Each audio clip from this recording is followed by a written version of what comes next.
Om Sahana Bhavatu Sahano Bhunaktu Sahaviryam Karavavahe Tejasvinavadidamastu Ma Vidvishavahe.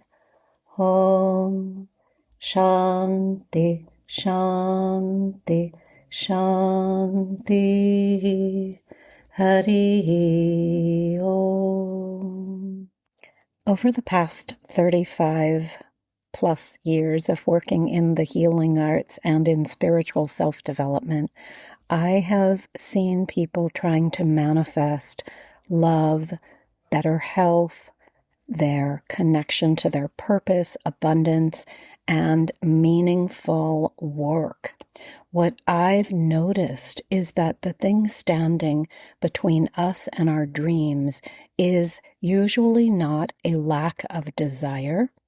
Instead, it's the unhealed patterns, fears, beliefs, and wounds that we are carrying with us.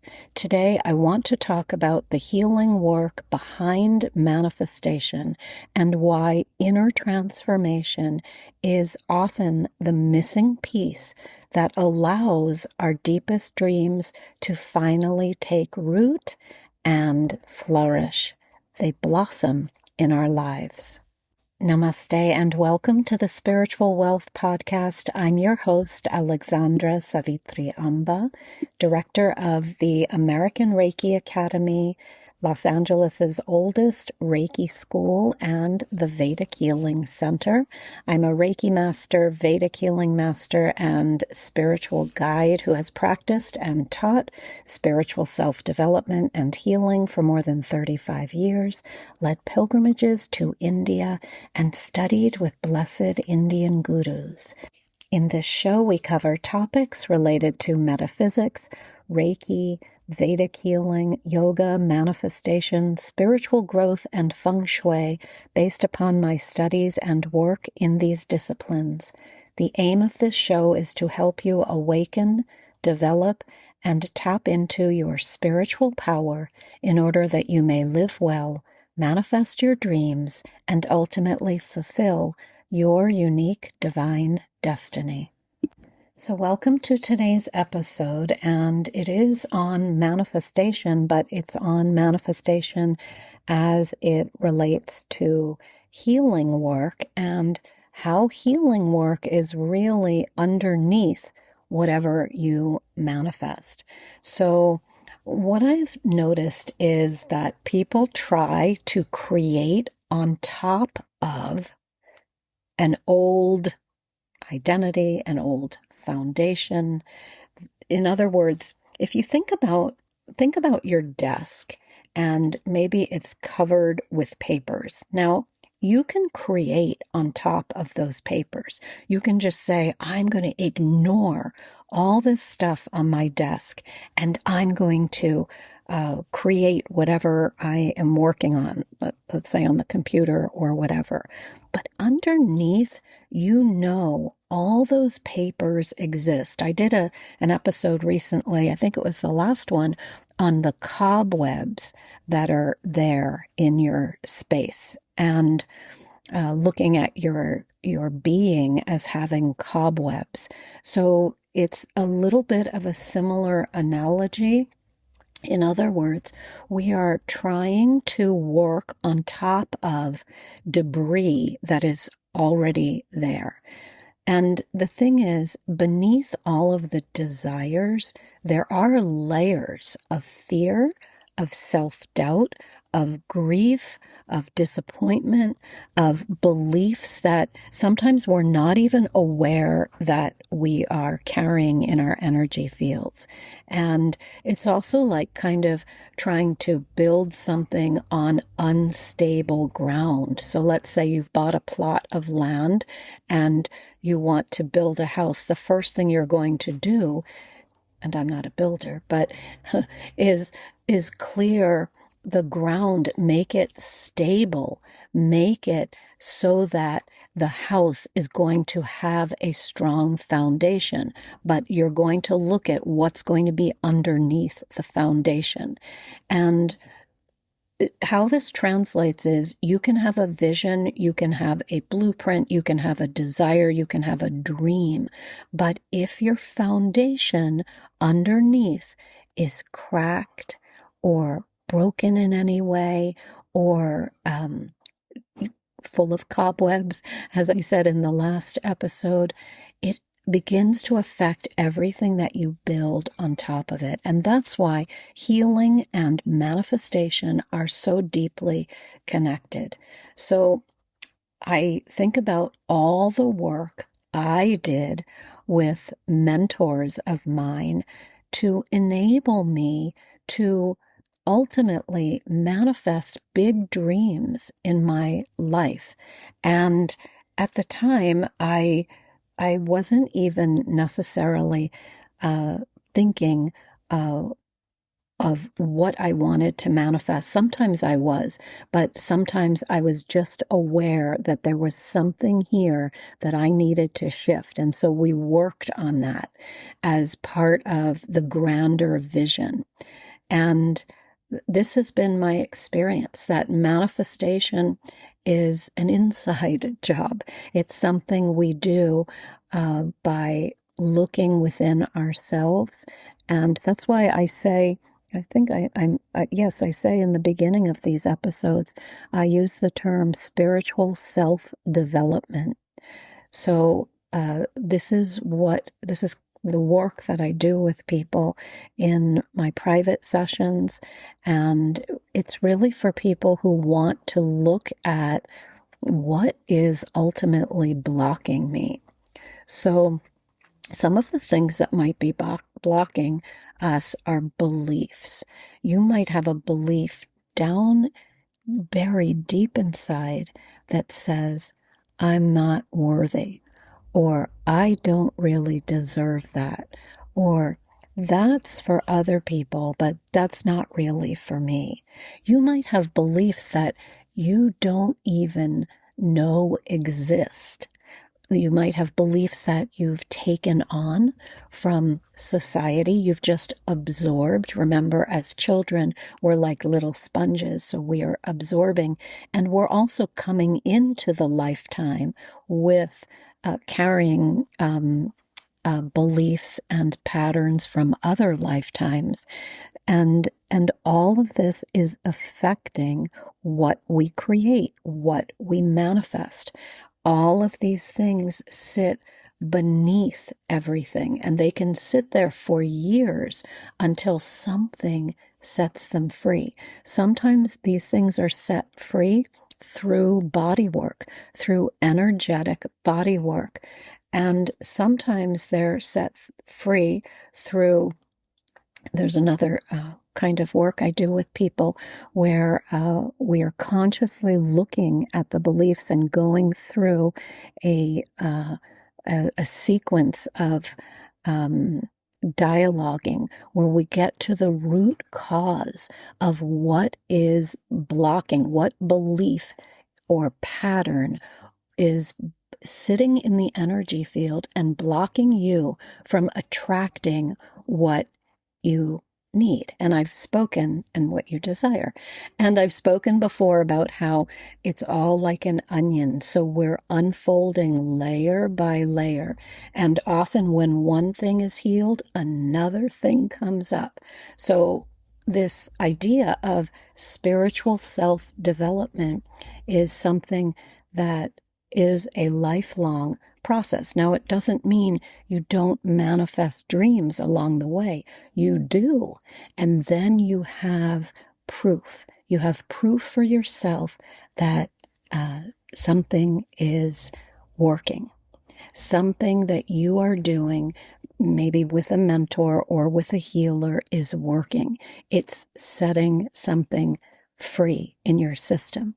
So I never think about my dreams as being separate from healing. They are intimately connected.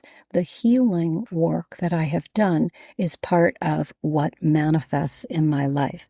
And the thing is, Some of our dreams take time, so we must have patience.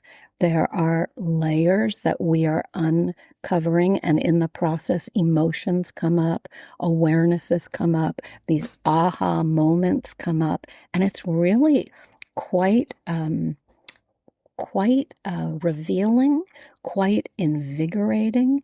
And it's not that, sometimes we get into this victimhood thing where we think, oh, life isn't being fair to me. But again, it's just like your altar. I've said this before, or your home. You're interacting all the time. So life is responding to your vibration. And that's why we change the vibration. When you change your vibration, you change what you attract, what you draw to you, what you manifest. So life is not out there like an evil force. Life is wanting to dance with you.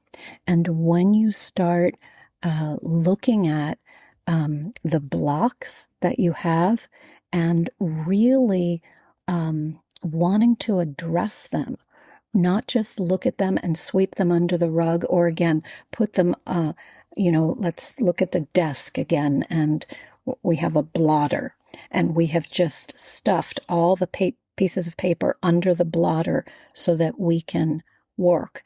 We know ultimately that we are creating on top of those pieces of paper that are hidden under the blotter.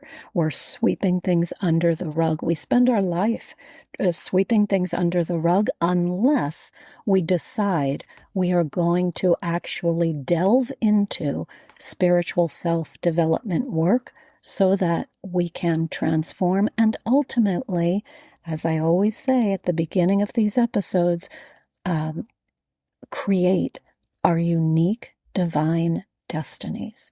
So I worked with, as I said, my Reiki master and several mentors, my Vedic healing guru in India, and some other really profound teachers and body workers to start loosening up the things that I either came to this lifetime with or I accumulated as a child that are contrary to my true nature, my light.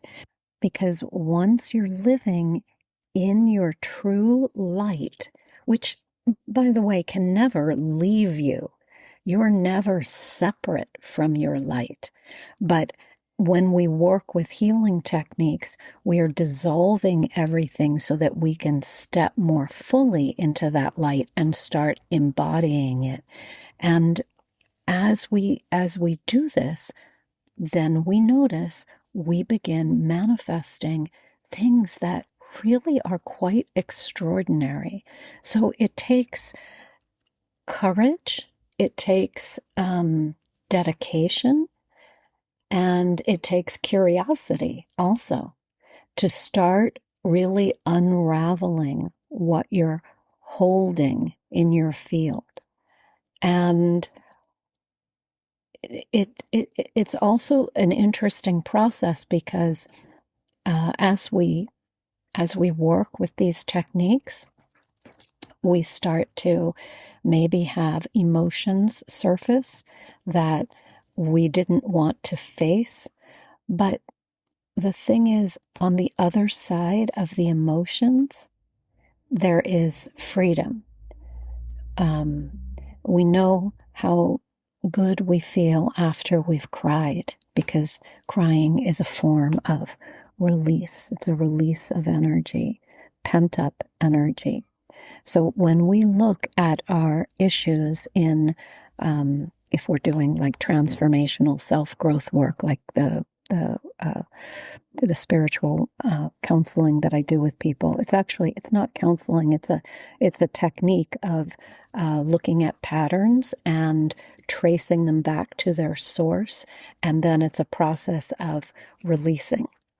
It's so interesting. I've done thousands of sessions on myself. And I love to do this with people because they get that aha moment. Now, and we also do this with body work. That's an energetic form where you are just allowing the healer to help shift things in your energy field. So different ways of working. But when we do this, we start stepping more fully into our light. And when we are merged with that light, there is a great bliss that occurs. And in that bliss, manifestation of whatever you desire becomes more effortless. And so this is really about being in the flow. I've talked about before the importance of flexibility.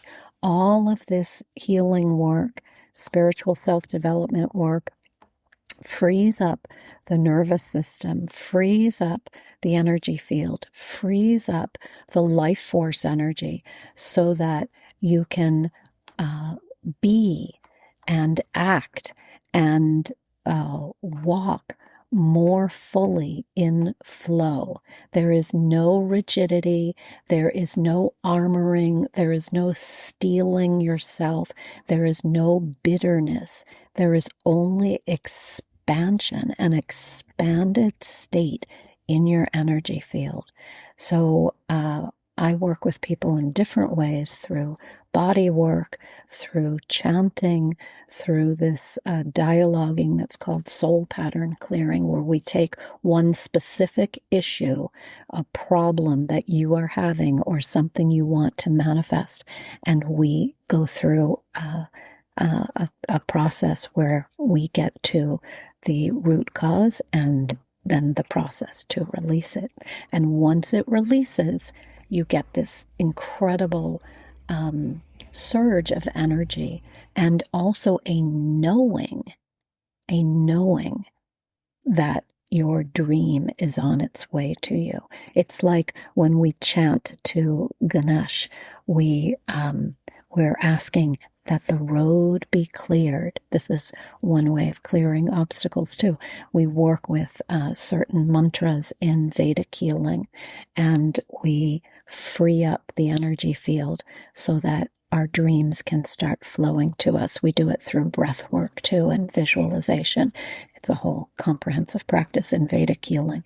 So the point of this episode was to have you start thinking about manifestation as a process, but behind that process or underneath that process is the inner work that we have to do in order for manifestation to start flowing really effortlessly. So some of your dreams will come very quickly as a result of doing this work. Some of them, yes, will take a little more time, but if they aren't showing up, then we keep doing the work. We keep doing the work. We keep doing the work with patience and with great hope, because each layer opens up the energy field more and brings in just a little bit more light. And that light, when you feel it, gives you the hope and inspires you to keep going. So I hope this episode was interesting to you. If you like, feel free to reach out to me. You can DM me on Instagram or join the email community via the show notes, and I'd be happy to connect with you on your path and see where you are, what needs to shift, and what can be helpful in your journey. Remember, this is a journey. This is a process. So it is important that we are very kind to ourselves and we acknowledge the process, especially when we are trying to manifest something and we feel really stuck. This is the time to reach out for maybe a new technique or a new type of body work, but to keep going. This spiritual self-development process is beautiful and it is never ending, but it is so glorious and so meaningful, and it will ultimately bring you all you desire and more. And more. I'm going to talk about that in another episode, how Guruji used to explain it to me in India. All your desires will come and more. And after a while, the desires are not even important, really. It is the more, the bliss, and the experience of working with energy. Om Asatoma Sadgamaya Tamasoma Jyotirgamaya Mrityurma Amritam Gamaya. Om Shanti Shanti Shanti Hari Om. Om Sai Ram, Jai Guruji, Om Amriteshwariye Namaha, Hare Krishna, Om Namah Shivaya.